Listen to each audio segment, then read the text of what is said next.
چنانچہ اس میں ایک حدیث نبی کریم صلی اللہ علیہ وسلم نے فرمایا ایک مسلمان دوسرے مسلمان کا بھائی ہے، بس اس پر ظلم نہ کرے اور نہ ظلم ہونے دے۔ جو شخص اپنے بھائی کی ضرورت پوری کرے اللہ سبحانہ تعالیٰ اس کی ضرورت پوری کریں گے۔ جو شخص کسی مسلمان کی ایک مصیبت کو دور کرے اللہ سبحانہ تعالیٰ اس کی قیامت کی مصیبتوں میں سے ایک بڑی مصیبت کو دور فرمائیں گے، اور جو شخص کسی مسلمان کے عیب کو چھپائے اللہ سبحانہ تعالیٰ قیامت میں اس کے عیب چھپائیں گے۔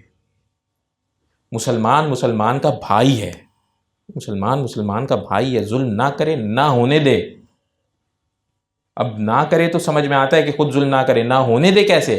کوئی اور ظلم کر رہا ہو تو اس کو روکے۔ یہ ہم سارے مسلمان پاکستان میں مسلمان رہتے ہیں الحمدللہ، ہم سارے ایک دوسرے کے بھائی ہیں، یہ کوئی پارٹیاں وارٹیاں ہمیں الگ نہیں کر سکتی۔ اس ملک پاکستان کا مقصد ہی یہ سب ہم جڑے ہی سارے ایسے ہیں، لا الہ الا اللہ محمد الرسول اللہ، مسلمان ہونے کی وجہ سے ایک دوسرے کے دلوں میں محبت ہے۔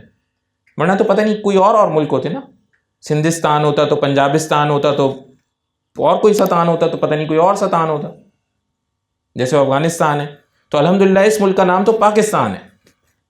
وہ جو ایک ٹوٹا ہم سے ایک ٹکڑا الگ بھی ہوا تو وہ بنگلہ دیش ہے، یہ پاکستان ہے۔ کیسے جڑا ہوا ہے؟ لا الہ الا اللہ محمد الرسول، مسلمان آپس میں سارے مسلمان ہیں۔